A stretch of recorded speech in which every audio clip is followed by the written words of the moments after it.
Warning: this content contains spoilers for almost every facet of Fallout 4's main story, and the opinions of a grown man being overly pedantic about a fictional universe. Viewer discretion is advised. Of Fallout 4's various main factions, the Railroad are likely to attract the attention of players who like to play stealth characters, operating in the shadows.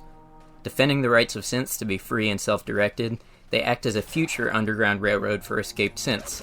Not much subtlety in the name or theming to be found. The Railroad are a love letter to the classic spy story, using subterfuge, espionage, and subversion to achieve their goals and outwit a larger, better-equipped opponent. They work with code names, compartmentalized information, and secret intelligence networks to stay one step ahead of their opponents. Except that when you actually look at how they handle operations, the Railroad is actually a loosely organized group of ideological zealots who are in way over their heads, participating in a game where they simply can't compete. Railroad leadership from the top down is disorganized, ineffective, and full of security gaps that even the curious novice could exploit, let alone a highly organized and technologically superior group such as the Institute. The sole survivor's participation in Railroad activities dictates their very existence. Whether they are successful in their goals or totally wiped off the face of the earth depends entirely on which side the player takes. The hard truth is this: the Railroad simply cannot survive without the participation of the sole survivor and the plot armor provided by Bethesda. The corollary, however, does not follow.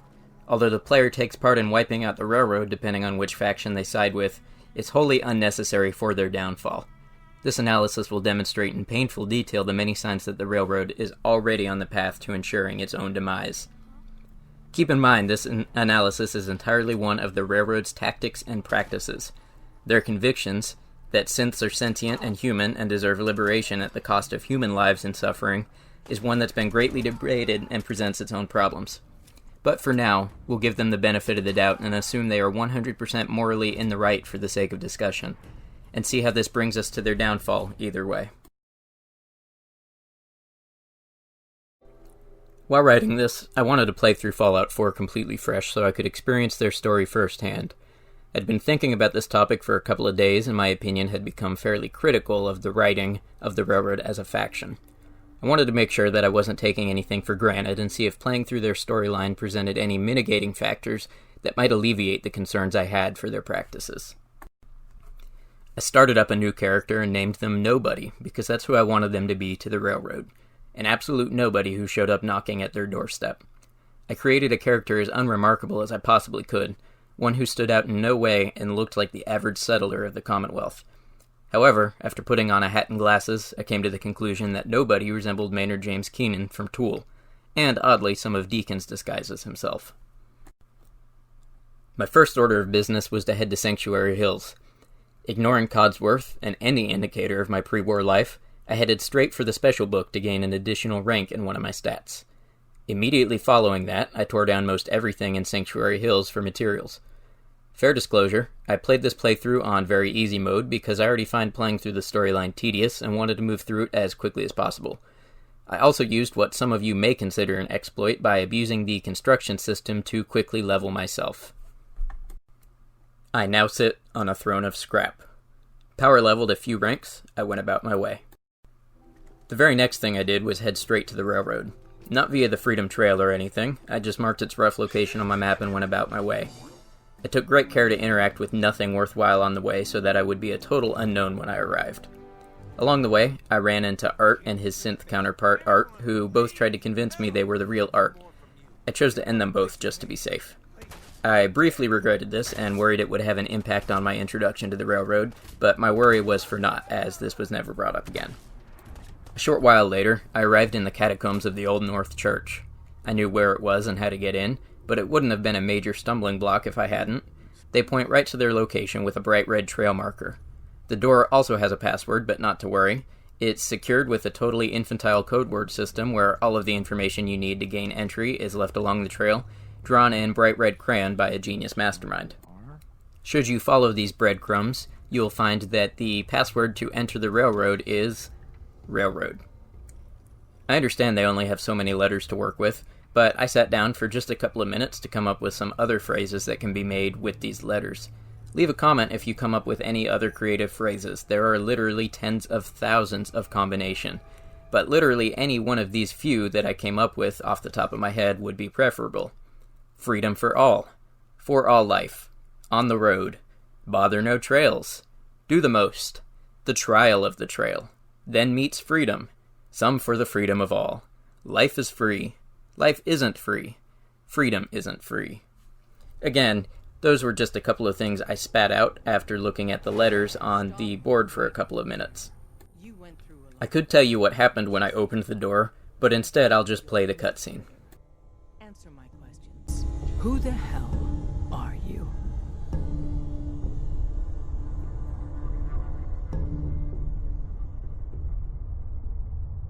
Why don't you tell me who you are first? You wanted to see us. So that means you're playing by our rules. So, answer my question. A meeting?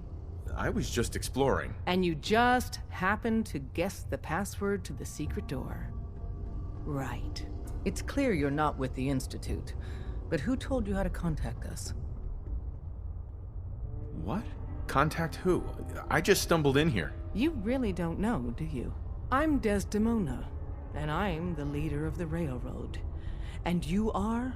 Deacon, where have you been? You're having a party. What gives with my invitation? I need intel. Who is this? Well, he's got to be someone. He made it down here, right? Normal people just don't do that. What, normal people can't figure out your decoder ring out front? These days, being able to even spell railroad is cause for celebration. So you got nothing. He's a complete unknown. What are our options? Shoot him? Come on. We need friends, Des. Now, more than ever. And I got a real good feeling about him. What? Are you vouching for him? Yes. Definitely. Fine. That changes things. I don't know what, if anything, you've heard. So, to sum up the order of events, a total nobody shows up at the hideout, which Desdemona later reveals is one of their best-kept secrets, and unlocks the door by entering the name of the organization. This is like showing up at KGB headquarters and being granted access by shouting KGB at the doorman. After confronting the total stranger, Desdemona then introduces herself as the leader of the Railroad, a secret underground organization wanted by at least one group who greatly outguns them and is actively searching for them. Why would you give away the name and face of the leader of the Commonwealth's most wanted group to whoever stumbles in? Why would she not invent a persona and a name and just pretend like she's an unimportant door person? If I were a spy, then I've just shown up and gotten a face-to-face meeting with potentially one of the most wanted people in the entire Commonwealth. Then, Intel Man and pathological liar Deacon joins the conversation and informs Desdemona that the stranger is a complete unknown, but should be welcomed into the Railroad because of unusual abilities, including intelligence, problem-solving, and toughness. Hope you didn't mind the reception. This is where I'd like to stop and introduce a concept. I call this the rogue variable theory, a nod to Pam recognizing the arrival of the player as a rogue variable. Did nobody even bother to consult with Pam about the presence of this rogue variable? Did anybody think to stop and ask, "Hey Pam, what are the odds this person was sent to infiltrate us or will choose to betray us of their own volition later down the line? What are the acceptable odds for a railroad which has already faced defeats and is at their lowest point ever? Are they willing to take a 50-50 chance on being betrayed? 10%?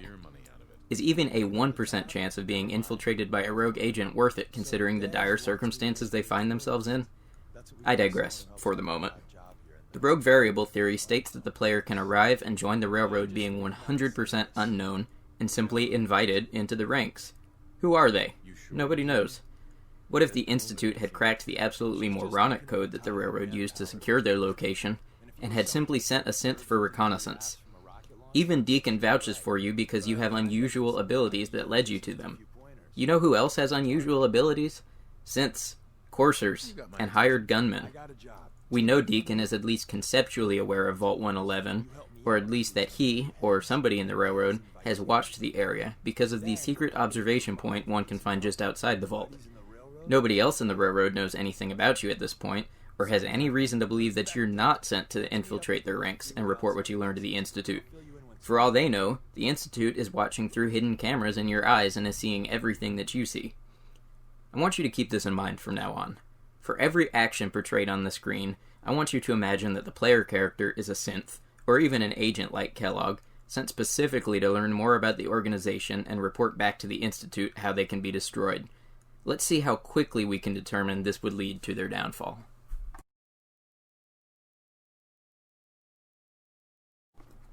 Immediately after showing up at Railroad HQ without a shred of evidence as to why I should be trusted, I'm put to work on a field op with Deacon, one of the Railroad's most important agents. I'm tasked with meeting him at a highway outside of Lexington, where he'll fill me in on more information. I meet him at the location, and it's explained to me that we're meeting a tourist. Basically, an outside helping hand for the Railroad, who supplement their workforce without being fully enrolled members of the Railroad itself. Along the way, we run into a rail sign, a secret method of communicating with other Railroad members to let them know important information. Just look at this rail sign and see if you can figure out what it indicates. That sure is a difficult puzzle. Certainly no scavenger could just randomly run across it and decide that something of interest is in the other direction, right? Really? There's no cipher here? No secret encrypted message? Maybe Railroad agents know that left means down and down means right. Maybe if the number of lines around the arrow is even, then it's correct, and if the number of lines is odd, then you go the opposite direction of the arrow. No? We're just going to take the secret arrow at its word and follow it exactly as intended? Sure, okay. So, after brief encounters with some ghouls, we meet our tourist, Ricky Dalton. Deacon informs me of the secret handshake phrase, the only one that ever seems to be in use during the game. Sure, Dr. Carrington implies that the phrase changes from time to time, but is there a single time during gameplay where this is shown to be true? Put simply, this is a horrible system. The Railroad may not know the true capabilities of the Institute, but they do know that they can kidnap people and replace them with synths that have all of their memories. We're just going to meet this guy in the middle of nowhere and trust him because he knows the proper challenge? Couldn't the Institute just drop a synth that already has the memories to know this is the challenge? Or simply inform a courser of this and have them undergo surgery to look like the tourist? How do we know that the tourist himself hasn't been compromised and isn't a replacement? Dalton informs us that the front entrance is full of landmines and early generation synths, so Deacon decides that we'll go in the back entrance. Deacon asks me if I trust the tourist, and after a short discussion we decide he's probably telling the truth. That's it? We're just gonna go along with it? No trust but verify, we'll just take him at his word? For all we know, Dalton is a synth who was placed there to provide us information to encourage us to go into the back entrance, where an Institute trap is waiting to gather us both up and siphon our memories to learn the secrets of the Railroad so they can destroy them. No, that would be too paranoid. Let's put this aside for a minute and go back to my rogue variable theory. Let's say the player character was a synth controlled by the Institute sent to gather intel about the Railroad. What have they learned so far? Oh, nothing big.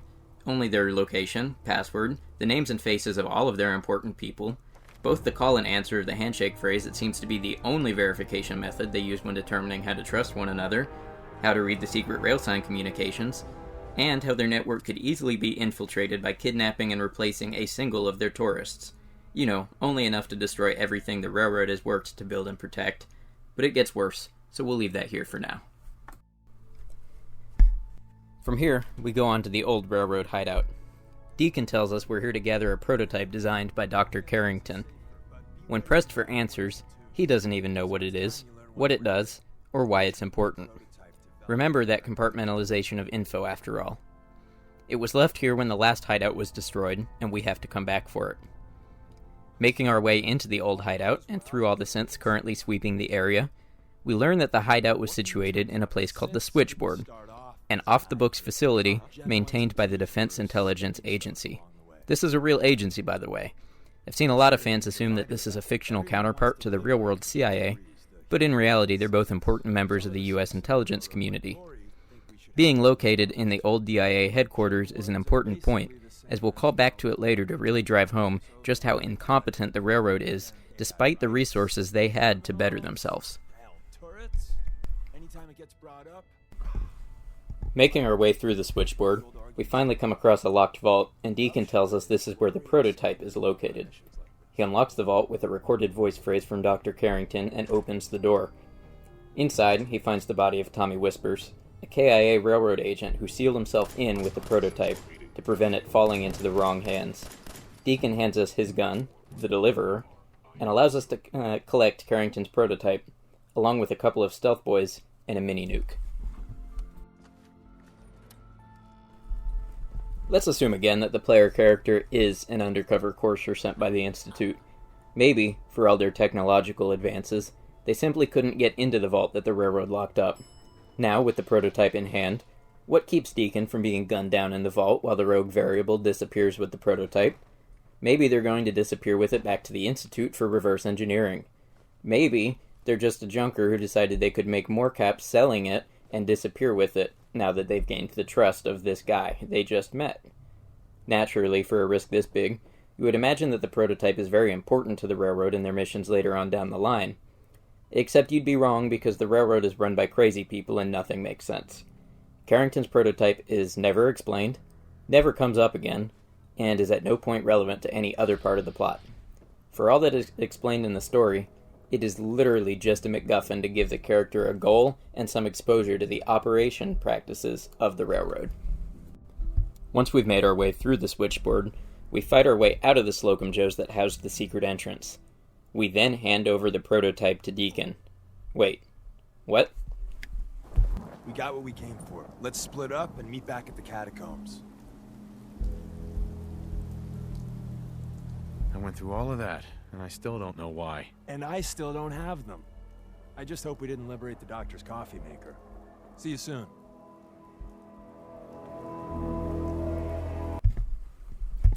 So Deacon lets us keep the prototype?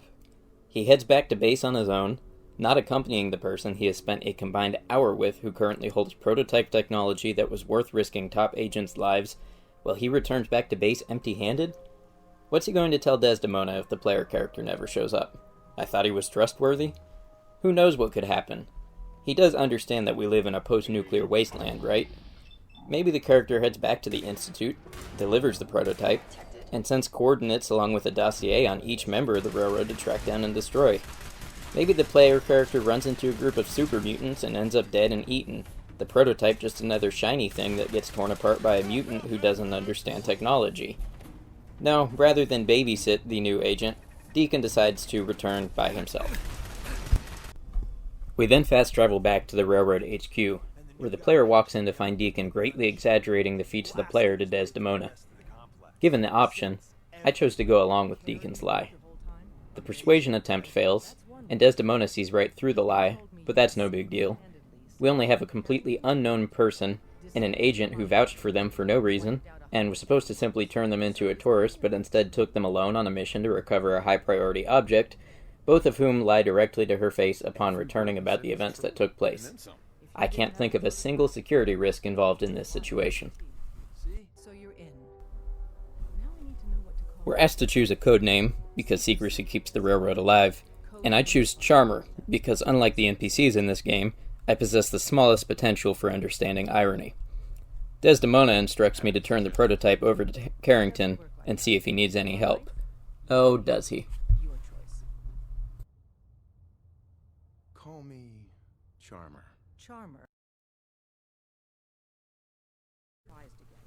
So, I turn the prototype over to Carrington and get to meet the man for a brief minute. At first, I think he's the only person in the railroad with any sense of security practices, as he complains about the player character's introduction to the railroad with no background or training. But no, he doesn't seem to see it for the security concern it is. He's just concerned that the railroad has accepted an idiot. Carrington informs me that, conveniently, he does in fact have a mission for me. I press for more information, and he immediately contradicts himself.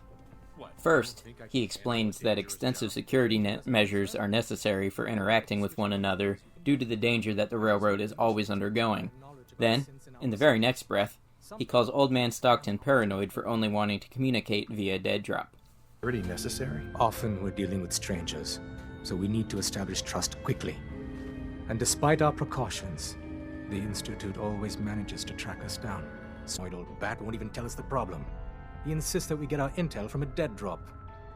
So you say that despite all of your precautions, the Institute still always manages to track you down somehow? I wonder if your obvious disdain for the most basic of security measures has anything to do with how that's happening. I follow the map marker to the mailbox with the cleverly disguised rail sign and collect the incriminating holotape. Time to talk to Stockton.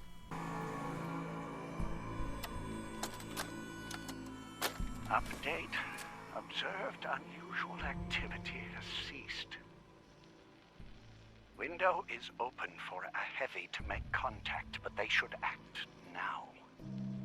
The package is still in my possession. It cannot remain here safely for much longer. Out. Once I get there, I find Stockton totally alone in a marketplace in the middle of the night, not being suspicious in the least. I decide to be the worst field agent possible for this conversation. Why do you ask? We're expecting a full shipment of Geiger counters. Come back later and perhaps you'll... Are you here about the Geiger counter? I have a Geiger counter built into my... What a fortunate soul you are. If you're ever in the market to... Are you here about the Geiger counter? No, I don't have one. Then today may be your lucky day. We're expecting a... Are you here about the Geiger counter? Mine is in the shop. You? I was expecting someone of the feminine persuasion. You're with our mutual friends, yes? Yeah, I'm with the railroad. Perhaps you should lower your voice and choose your words with greater care. You've just joined, haven't you? All you need to know is this is the first stop for all our new packages. So maintaining proper security here. You're talking about synths, right? Yes, I am talking about synths. My current package has been in my possession far too long. I'm supposed to deliver the package to someplace nearby, but raiders have complicated matters. So, if you could... So I'm just muscle. Other problems I can solve myself, but sometimes you need a hammer.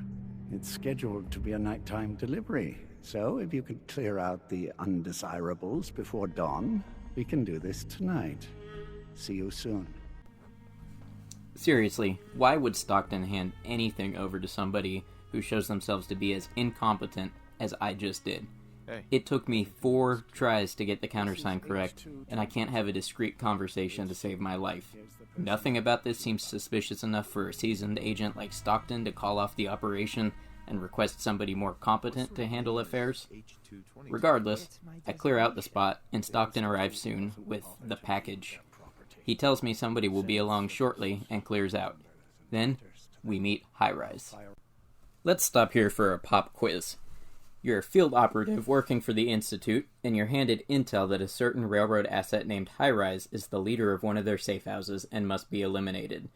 When looking for High-Rise, do you first scour A. abandoned underground bunkers, B. wooded farm areas, C. mountain caves, or D. high-rise buildings? If the answer isn't coming to you easily, don't worry. All will reveal itself in time. High-Rise and I discreetly blast our way through everything that breathes in our direction with our high-visibility laser weapons, and stealthily end up at Ticonderoga Safe House. I'm free to go my separate ways from High-Rise at this point, but not before I launch a heavily pointed series of questions about the tactical importance of Ticonderoga to the railroad.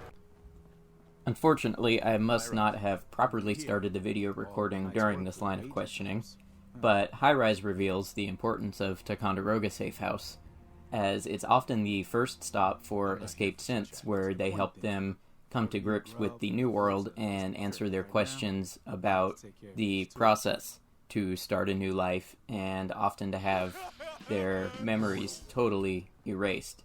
In other words, a massive strategic funnel for the railroad. I'm also allowed to enter Ticonderoga Safe House and find it even less protected than the railroad headquarters. There, the password may just be their own name, but at least they have one. Ticonderoga Safe House appears to just be a working elevator which any idiot could step into and ride directly into the safe house. How many times a week does a random scaver just wander into this place looking for old tech? How long does it take them to realize it's really just a random scaver and not one of Deacon's new disguises? This is where we're going to stop with the main story of the railroad, because we've uncovered more than enough to point to their inevitable downfall. But don't worry, there's plenty more to be discussed yet with what we do have. If there's one phrase that should have any meaning to the railroad, it's OPSEC, operational security. Yet it's the one concept that seems to elude them the hardest. The information pipeline in the railroad is a leaky one, and it's a problem that will not be solved with a little Teflon tape and putty. Let's start with the most obvious. The railroad is supposed to be a secret group, hiding in the shadows to keep themselves safe from the overwhelming threat of the enemy they're up against. So why, when you first head to Bunker Hill, can you hear this conversation? I'm half tempted to join the railroad. Hey, shit, you. Talk some sense into my numbskull son. Getting involved with the railroad is just trouble. What's the railroad? The freedom fighters, willing to risk their lives for synths. And that means they fight the Institute. Only ones that do. What? You think that's noble or some bullshit? That just makes them idiots. No son of mine is going to throw his life away with those lunatics. And what are synths? Synthetic people made by the Institute. Look so human you can't tell them from us. They're monsters is what they really are. And how do you know that? Have you ever met one? If you can't tell who's a synth or not, they can't be all that bad. Hey, this is between the two of you. We got a good life here, and you'd throw it all away. All I do here is help crusty old caravan hands, no offense, go blind off rot gut. At least the railroad's fighting the Institute. And why not save synths? Might as well go off and join the Deathclaw Preservation Society. What did the Institute do to you? Ah, Gary. He is, well, was one of Cricket's hired guns. He hits the road and comes back to find his wife missing.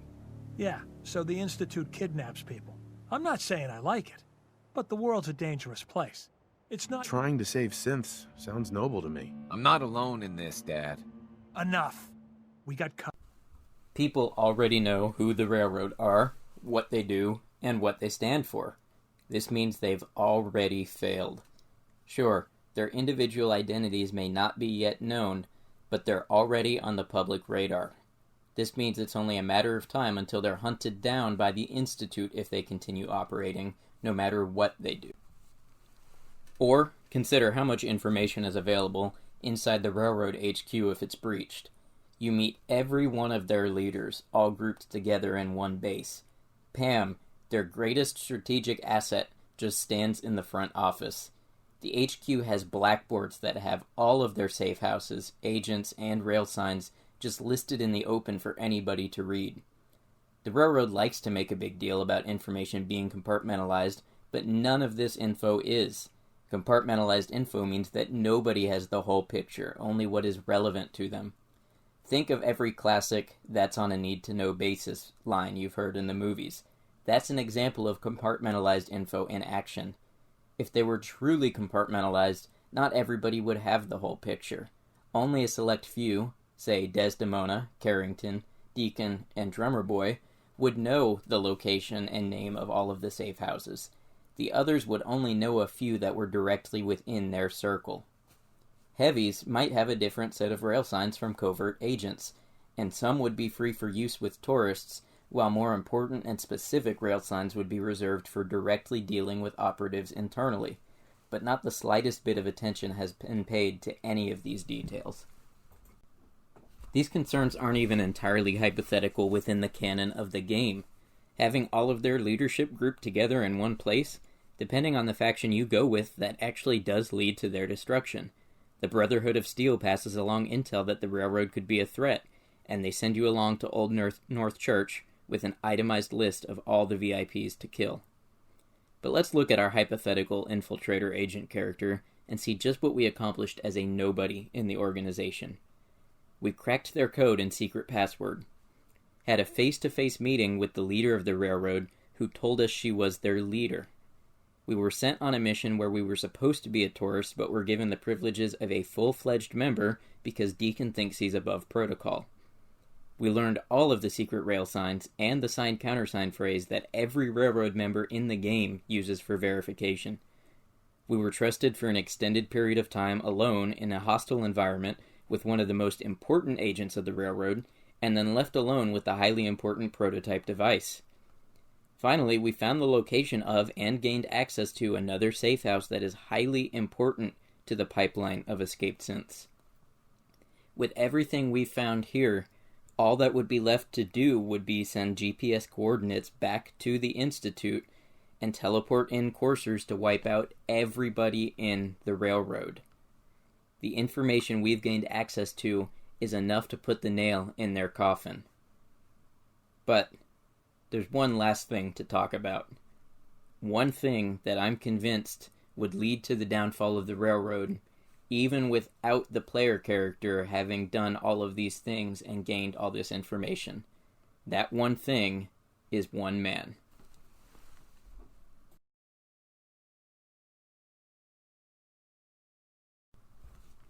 Tinker Tom stands.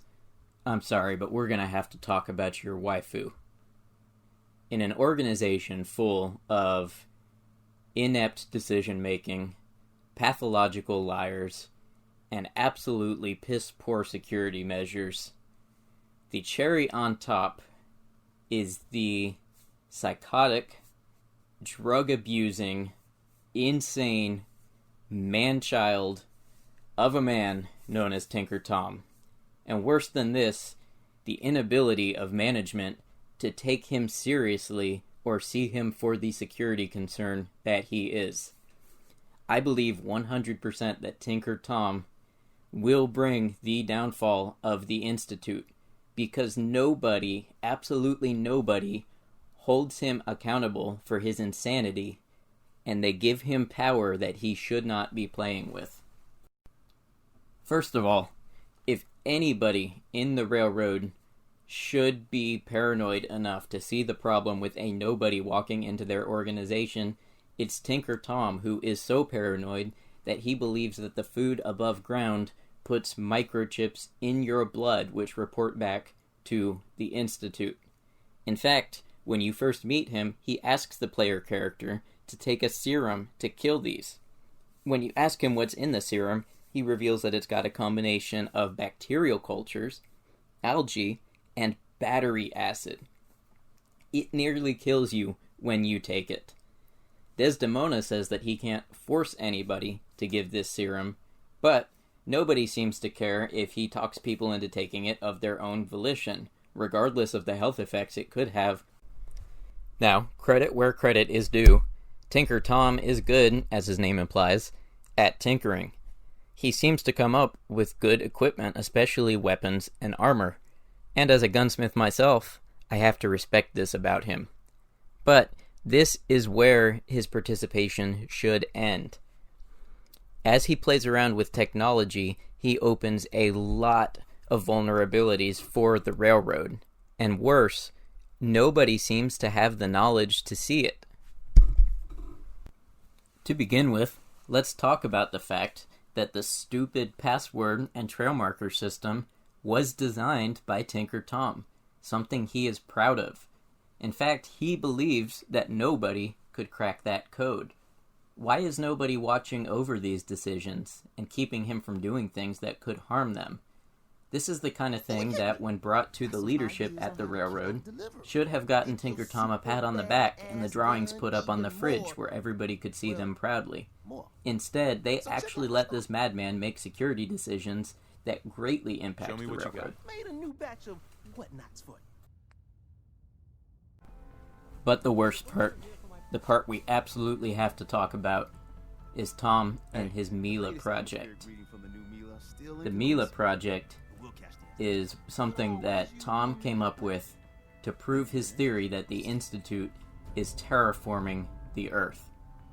It collects data and sends it directly back to the railroad headquarters. Let's listen to what Tinker Tom has to say about it. Dez has given me clearance to set up my atmospheric sensors. Finally, I can prove that the Institute is terraforming the Commonwealth. Eat that, Carrington. Why would the Institute terraform the Commonwealth? It goes back to the big war. Who set off the first A-bomb? The Institute did. They started the whole war to kill everyone except their own diabolical scientist. Give me details. So my sensor, I call her Mila, needs to be up high, real high. Dez forced me to put some cameras and, other low-tech surveillance crap on it to watch the Freedom Trail. Chuck that stuff if you need to. Like who couldn't spoof a conventional camera, right? We need cameras watching the trail? Look, I engineered the trail markers and code phrase myself. So anybody comes looking for us, whammo, spotted a mile away. Sure, the cameras could add a little insurance, but discovering the truth about the Institute's real plan is way more important. I got the perfect spot picked out. Set Mila up and let the juicy data pour in.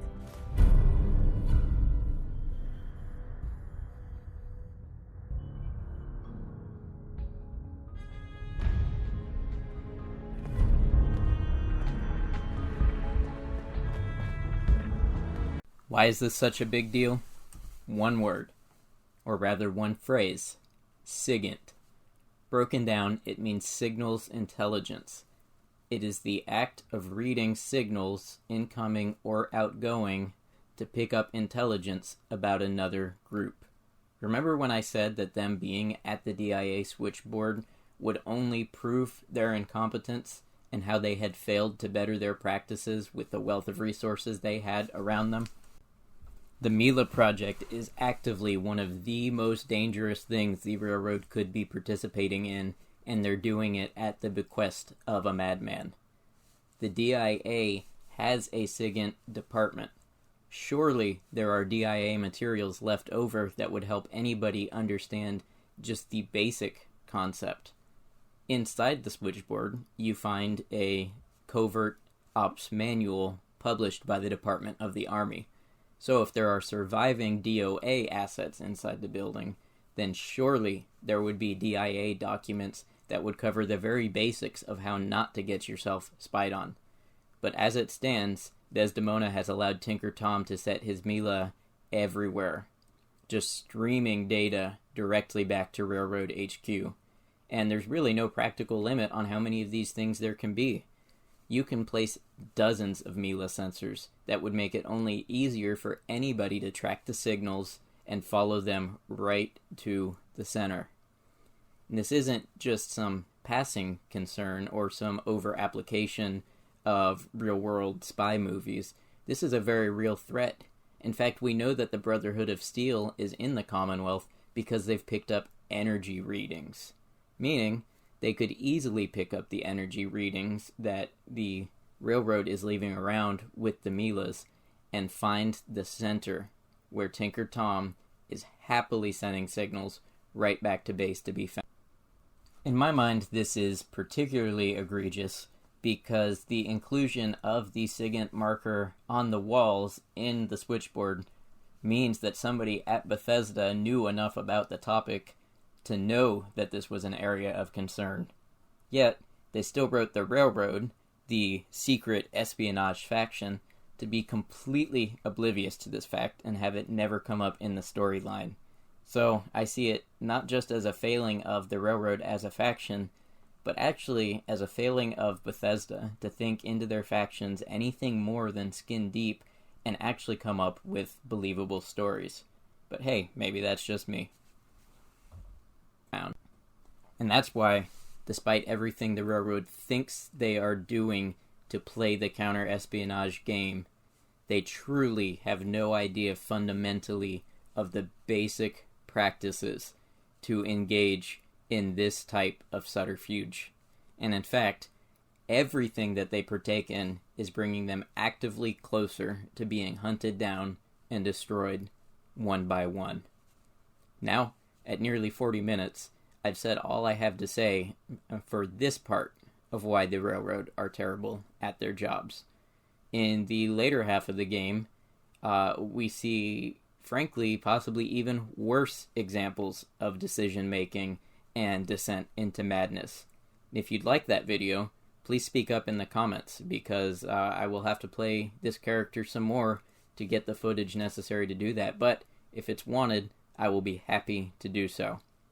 Now, don't think it's just the Railroad, because frankly all of the factions are written quite poorly and are all pretty terrible at their jobs if you dig down into it, and I will be covering those. But if you have one that is particularly egregious, please feel free to send that suggestion along, and I'll try to cover that one next if there's a strong standout. In the meantime, if you've been here this entire time, thank you for sharing some time with me discussing the Fallout universe. I hope you've enjoyed this and it's given you some stuff to think about. If you agree or disagree, please feel free to leave comments telling me why. It's all open for discussion. I'm obviously not an expert on any of this stuff. If you liked the video, leaving a like does definitely help, as well as engaging in the comments, as I've said otherwise.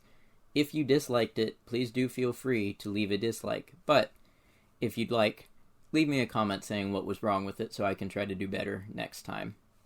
In the meantime, it's been a pleasure as always. I hope to see you around for another one, and thank you.